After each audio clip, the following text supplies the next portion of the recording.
Yamamoto signed with the Dodgers, and some of you had some strong opinions. You are Locked On MLB, your daily MLB podcast, part of the Locked On Podcast Network, your team every day.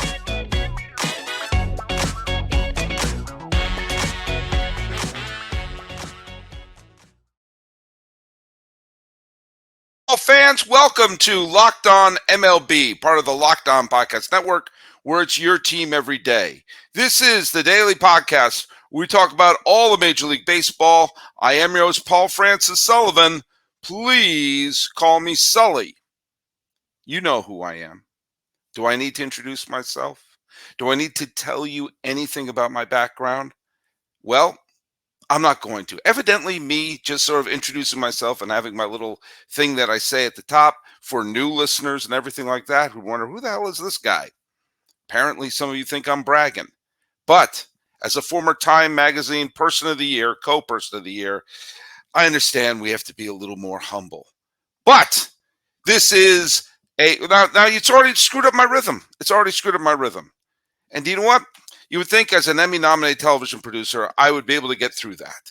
But I've been podcasting for over 10 some odd years, and I'm about to enter my 6th season of the Locked On Podcast Network. So you know that I am going to recover. Follow us at Locked On MLB Pods on Twitter and on Instagram. I'm your pal Sully. I'm at Sully Baseball on Twitter, Sully Baseball Podcast on Instagram. And a quick reminder that today's episode is brought to you by FanDuel. Now is the ideal time to get into FanDuel. You can get $150 if you get the right bonus bets with any $5 winning money line bet. That's $150 if your team wins. So go to FanDuel.com/lockedon. I have to tell you, I find it amusing that people have been writing in after a year or so doing that. Just do it because, especially after this whole Tani thing, I got a bunch of new watchers. Who the hell is Sully? Maybe I'm that famous. I don't know. Let's go over the trivia question before anything, because big news with the Japanese superstar Yamamoto coming from the Japanese League to the Los Angeles Dodgers. The question was, who is the first Japanese-born pitcher to play in the postseason for a team that won the World Series? I had to phrase it very carefully like that. And a couple of you got the question kind of right. You got the right name. Big John 08865 got it right. A couple of you got it right. It was Hideki Irabu, the late Hideki Irabu. He pitched for the Yankees. He was on the roster in 1998, but didn't pitch a single game in the postseason in 1998. But in 1999, when the Yankees won the World Series, he didn't pitch in the World Series, but he did pitch in the playoffs. He pitched in the American League Championship Series. So he did pitch in the postseason for a team that went on to win the World Series. And sadly, he died several years after he retired. And, people forget that Irabu actually pitched quite well in the first half of the 1998 season. He fell off and he became really a butt of many jokes, especially at the from George Steinbrenner, who called him the Fat Toad. But he was a wonderful pitcher in Japan. He had some highlights, and may he rest in peace. May he rest in peace. But this is not about Irabu. This is about Yamamoto.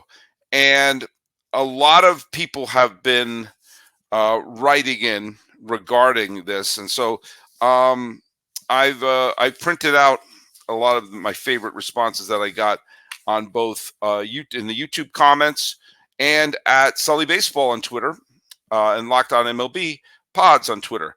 The first one I found, this one I just found bizarre. Ray Papins said, "Man, what a coward joining a super team." Now, I understand. I remember when the Miami Heat brought in LeBron and Bosh to go alongside Wade. I mean, people don't like super teams. They love it when it's their team. But on the outside looking in, super teams are not that popular with casual fans or fans of other fan bases. And so I understand saying, damn it, I didn't want him to go there. That was wondering, I thought the Dodgers were done spending. Silly me. And I also thought that the Giants were going to go scorched earth to do anything to get him. But why wouldn't he? He's teammates with Ohtani. He knows he's going to play in the postseason. And I made the point the other day, if he's not a superstar pitcher, but is merely good, he will be pitching in the World Series. If you have that much support in your lineup, and they're going to score 2, 3, 4, 5 runs for you a game, you're going to win a lot of games. And while the sabermetrics community doesn't cling to the win-loss record, I can assure you pitchers do.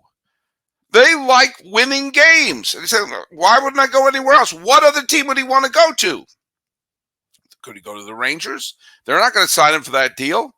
Think about this for a second.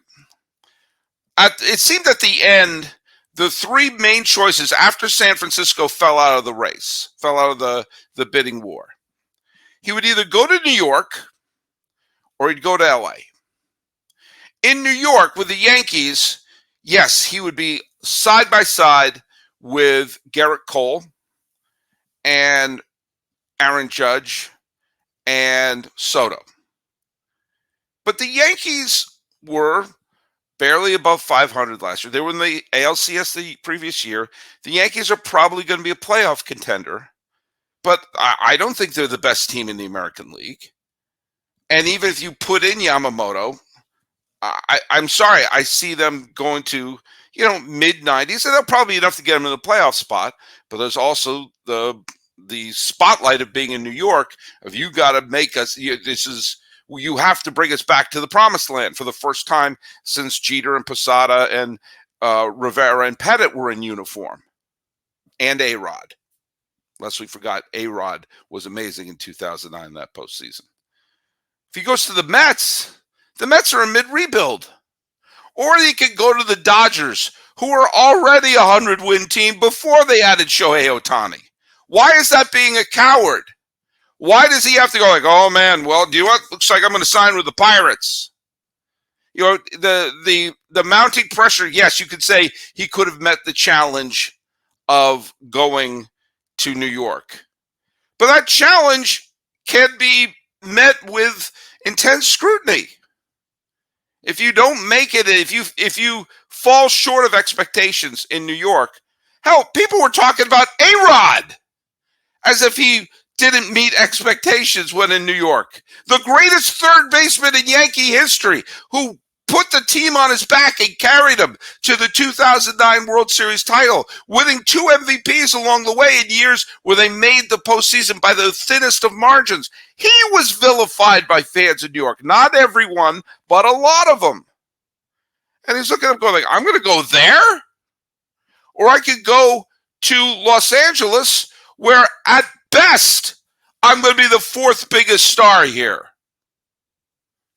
He probably wouldn't be on the medal stand for stars in Los Angeles. Ohtani, Betts, Freeman. And he signed this super long contract, but, I'm going to get to this in a second. This window of opportunity for the Dodgers is really 2024, 2025, 2026, and 2027 to win a title and preferably multiple in that 4-year span. And that's what he's thinking. This is the best place for me to do it. And a pretty big stage, if I may say so myself. I don't know why that makes him a coward. That seems like to be the whole point of free agency is you get to pick where you want to go. Would you rather he have signed with your team? Would you rather he have signed with whatever club you root for? I get it. I understand. But do you know what? Tough. This is where he went. And I got news for you. If I suddenly became a free agent and I saw I had a chance to go to this network or that network, I'm going to go to the one where I feel I'd get the best exposure and be able to do the show I wanted to do. And do you know where that place for me would be? That would be the Locked On Podcast Network, mainly because we have some of the best sponsors you are ever going to see. Let's talk a little bit about FanDuel, shall we? This is the time the NFL season is heading down to the wire. This is the best time to join FanDuel, America's #1 sportsbook. And right now, new customers get $150 in bonus bets with any winning $5 moneyline bet. That's $150 if your team wins. So if you've been thinking about joining FanDuel, there's no better time to get in on the action. The app is so easy to use. There's a wide range of betting options, including spreads, player props, over-under, and more. So visit FanDuel.com/lockedon and kick off the NFL season. FanDuel is an official partner of the National Football League. This is a quick reminder that Locked On has launched the first ever national sports 24/7 streaming channel on YouTube. Locked On Sports Today is for you, there for you 24/7, covering the top sports stories of the day with local experts of Locked On, plus our national shows covering every league. Go to Locked On Sports Today on YouTube and subscribe to the first ever national sports 24/7 streaming channel. Dodger fans, you're going to have to understand where your place is right now. You are the villain. You were not the villain during the whole Astros cheating scandal. Sorry, Astros fans, it was a cheating scandal. But right now, everyone's going to hate you. Everyone's going to hate you, and you have to be prepared for that. You're going to get hate. You're going to get people like Ray Papins saying that thing. And, you're going to get people like Moz from Oz saying, ugh, again, literally every anticipates signing this offseason is gone with the Dodgers. I'm aware they're doing what they're supposed to do, but taking some of the excitement out of the offseason. People are going to hate them for that reason. And then you have a couple of things like saying, is this good for the game? Is this good for baseball? What does this mean for the competition? I mean, yeah. So when I get to see some salty Dodger fans like Life Journey 8704, who was saying that all the folks ragging on Tony Dodgers and how they spent so much money on one player and the rotation still sucks. That didn't age well for you, did it? No, it didn't. I addressed that the other day. Right now the Glasnow trade looks great now. I think it looks fantastic. But like was this MWM search says, you jealous much? Yeah. And you're going to see that. And you're going to have to deal with the fact that people are going to hate your team now. The Dodgers and their organization are doing exactly what they're supposed to do, and in the way that they're supposed to do it. We should be mad at other fan bases for not digging deep, but you're going to have to deal with the fact that nobody is on your side anymore. Now, that doesn't mean I'm a Dodger hater. I'm here in Pasadena. As I said, I want to see the Dodgers in the World Series so I can go to it. But I get some strange things like Ewok in L.A., who's one of my most devoted listeners, wrote, when the Dodgers signed Ohtani, you said they were cheating, but still had no pitching. When they traded for Glasnow and extended him, you said they got a pitcher to full body cast. I can't wait to hear how this is bad, meaning the Yamamoto signing. It wasn't bad, but I wasn't wrong about Glasnow. He's an injury risk. And by the way, I wonder, where did I say the Dodgers were cheating? He wrote back to me saying it during the Miller episode. I have the transcript right here of that episode, and I listened to it again, and nope.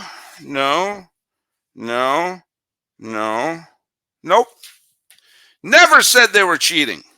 Do you know why? They weren't, and I never thought that. I did say at around 2:38 that I said something smells fishy here. Something doesn't seem right, because that I was doing a recording right after we heard that he was deferring the entire fortune. And I thought, wait a minute, what's going on here? Are they allowed to do this? Is this even right? And do you know what we found out? They were. That's me saying, wait a minute, something here doesn't seem right. And then we looked it up, and it turned out that that was allowed in the collective bargaining agreement. You have to admit, when you first heard it, if the Giants had done that, Ewok, Nub, you would have thought, wait a minute, what's going on here? This doesn't sound right to me. Oh, look at that. Turns out they were allowed to do it. Smart for them. They found a loophole. They weren't cheating. You know, what I was saying is, Dodger fans, you got to develop a thick skin. Because people aren't going to love your team. Why don't they love us? You know, if you're a Dodger fan, you lived through the McCourt era. You lived through some of the dreadfulness. A team that couldn't get to the World Series between 1988 and 2017. And which you saw them trade away. Pedro Martinez, Mike Piazza, Hall of Famers being traded away. They had tremendous talent. But you had the McCourts treating the team like their personal ATM. They needed an ace pitcher to get him over the top in the late 2000s. CC Sabathia, native of California, wanted to stay in the National League, was a free agent, and they said, no, we don't mind him. And you found out in that same time that they could have signed him. That should be a what if. I don't have a what if prepared for that. You know, maybe that'll be a what if I do later on. But you can't get overly sensitive about this. You're starting to sound like Astros fans. And you're also starting to sound like Red Sox fans around 2004. After 2004, Red Sox fans couldn't play the whole, oh, we're the cute and cuddly, lovable losers thing. They became like the Yankees. People used to say that to me, now you're just like the Yankees. I said, great, fantastic. That's not an insult. That's like saying you look like Brad Pitt. Great. But Dodger fans, this is what you wanted during the McCourt years when the team didn't spend because there was all sorts of messed up things going on behind the scenes. But you have to understand, not everybody lived through those years. Not everyone understands what those years mean. So just toughen it up and know if the Dodgers win the World Series, somebody say, hey, you bought it. Yeah, great. There have been lots of bought championships over the years. And the Dodger fans want one of their own. And it's really this 4-year window, 2024, 2025, 2026, 2027. Those are the 4 years you're guaranteed that Ohtani, Betts, Freeman, and Yamamoto are all four going to be teammates together at the same time. So in that 4-year window, the Dodgers have to win 2 pennants and win at least 1 title.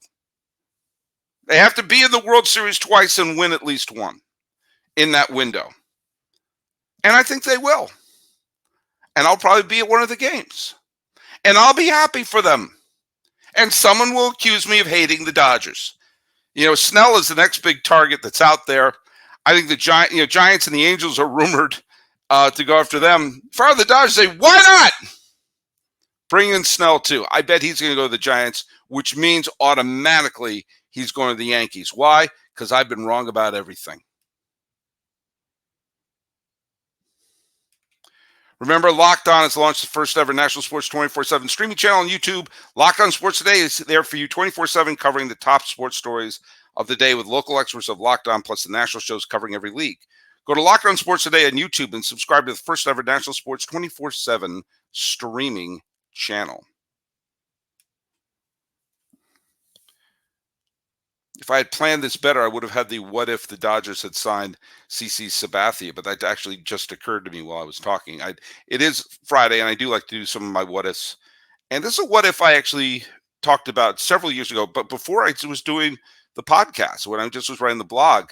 Thurman Munson, if you don't know who Thurman Munson is, he was the beloved captain of the New York Yankees when the Yankees returned to glory, because they fell apart in the mid-1960s after buying all those championships. They couldn't buy them anymore because the draft showed up and eventually the management went to hell. But Thurman Munson came up, along with a couple other players, Ron Blomberg and Bobby Mercer, came up around the same time. Thurman Munson became the Rookie of the Year, the All-Star, the face of the team, the heart and soul of the Yankees.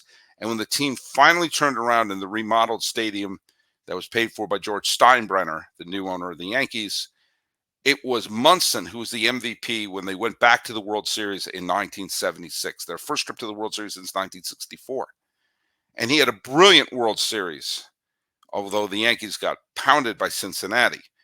The Yankees went on to win the next two World Series, and the Yankees brought in a bunch of free agents and a bunch of big names. Reggie Jackson, Rich Gossage were all some of the big names who came onto the team.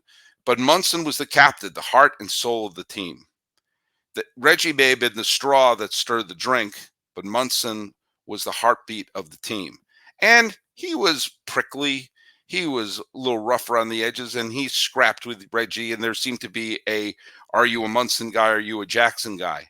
When they won back-to-back they won 3 straight pennants and back-to-back World Series titles, Munson was the centerpiece of the team. He also, at the time, he was a family man, and he seemed to be a good man, albeit one who was a bit of a prickly pear.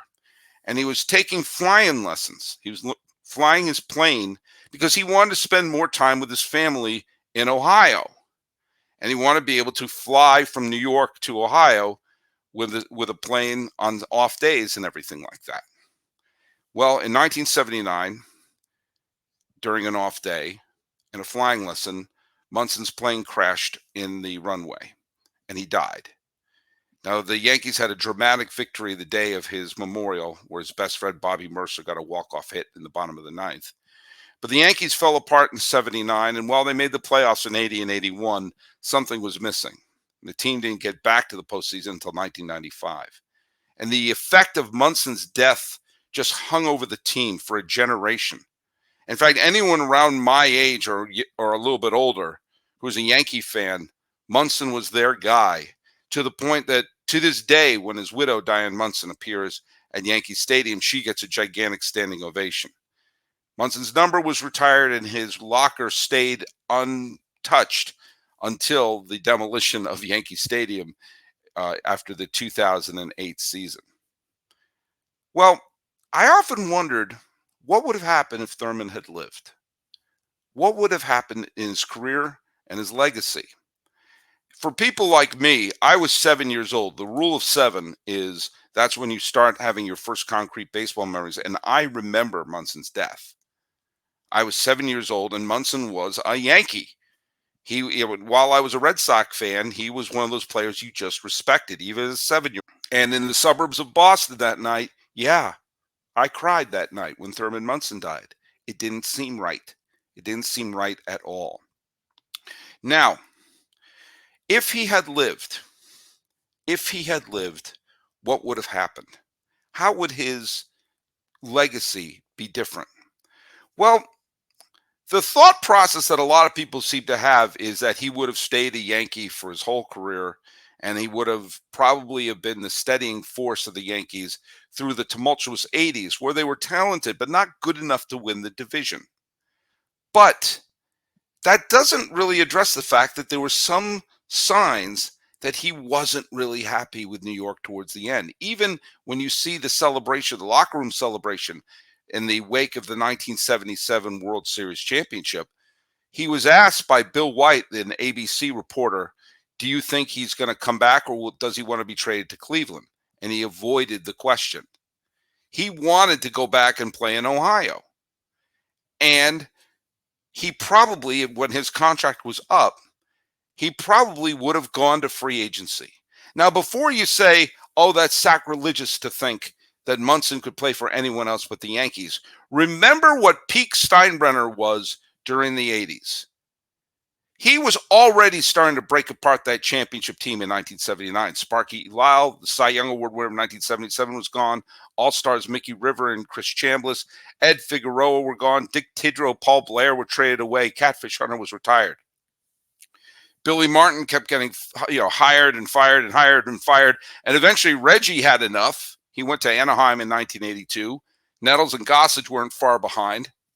And when he brought in a big superstar like Dave Winfield, he had him followed by private investigators and shady people, which ultimately got Steinbrenner's second suspension. If he had gone and played out his career, he probably would have left. Remember, Steinbrenner eventually pushed out Captain Willie Randolph. He pushed away Lou Piniella. He pushed away Yogi Berra, to the point where when Yogi Berra was fired, just 3 weeks into the 1985 season, Berra refused to return until 15 years later. So yeah, Munson probably would have skedaddled, and he probably would have signed with Cleveland. Cleveland is probably the place he would have most likely have signed. It would have made an interesting alternate universe for the Cleveland Indians. They had a bunch of good young pitchers. Len Barker was an all-star stud. Now, they weren't contenders, but they came close to 500 in the early 1980s. And if they had a tough competitor like Munson in the clubhouse, he would have probably sparked the team a little bit. They had a young catcher in Ron Hasse, who ironically became one of the many catchers that the Yankees put in the 1980s to replace Thurman Munson. But could a more relaxed environment meant a rejuvenated Munson? Getting out of the Bronx seemed to help Nettles and Gossage and eventually Randolph, who made the All-Star team with the Dodgers, and Reggie Jackson, who won another home run title with the Angels. Maybe bring him closer to his family and away from the Bronx Zoo would have gone a long way for Munson's career to flourish again and maybe get him into the Hall of Fame. Of course, there's another team in Ohio, which is Cincinnati. Now, a lot of the players that Munson hated from those Cincinnati Red teams were gone. Rose was gone. Sparky Anderson, the manager, was gone. They were changing their identity. They needed a new spark. Now, they had Johnny Bench still on that team, but Bench was getting injured and he was playing fewer and fewer games behind the plate. Maybe he would have gone to a still strong Reds team and have a chance to win another ring and be only 200 miles away from his home. But he probably wouldn't have done that because he was very competitive and was very prickly about Johnny Bench. But there's another factor. Around 1980, which would have been around the time he would have given free agency a try, his beloved manager, Billy Martin, was in Oakland. And the team was brimming with young talent. They had a great young pitching staff with Rick Langford, Steve McCaddy, and Mike Norris. Imagine having Munson handling that staff instead of Mike Heath. I mean, who knows?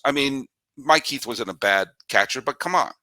And oh yeah, he would have been teammates with Ricky Henderson, young Ricky Henderson. I think what probably would have happened, he would have signed with Cleveland. And that young core team in Cleveland, maybe they would have contended. Maybe they would have had a spark. Maybe not, but he probably would have been happier in Ohio. He probably would have ended up being the manager in Cleveland. And maybe when they had all those talented players like Julio Franco and Joe Carter and Corey Snyder, maybe they would have squeezed a division. The Billy Martin Yankees produced a lot of future managers like Lou Piniella, Willie Randolph, Bucky Dent. Chris Chambliss never got a managerial shot. I've never understood why. And I'm sure all of those players would have told you that Munson was the best managerial prospect. Now, what eventually would have happened is he would have gone back to the Bronx at one way, shape, or another, because the Yankees always bring people back. They push people away, then they bring them back. They love the prodigal son. They love the people saying, please, please come back. Billy Martin kept coming back. Eventually, Yogi came back. They were estranged with Joe DiMaggio. He came back. They were estranged with Andy Pettitte. He came back. How many players do you have second, third chances with the Yankees, and you see it happen all the time? And eventually, Munson probably would have come back, but probably only to say hello at Old Timers Day, because I have a feeling that had he lived and played even in inconsequential, what's the word I'm looking for?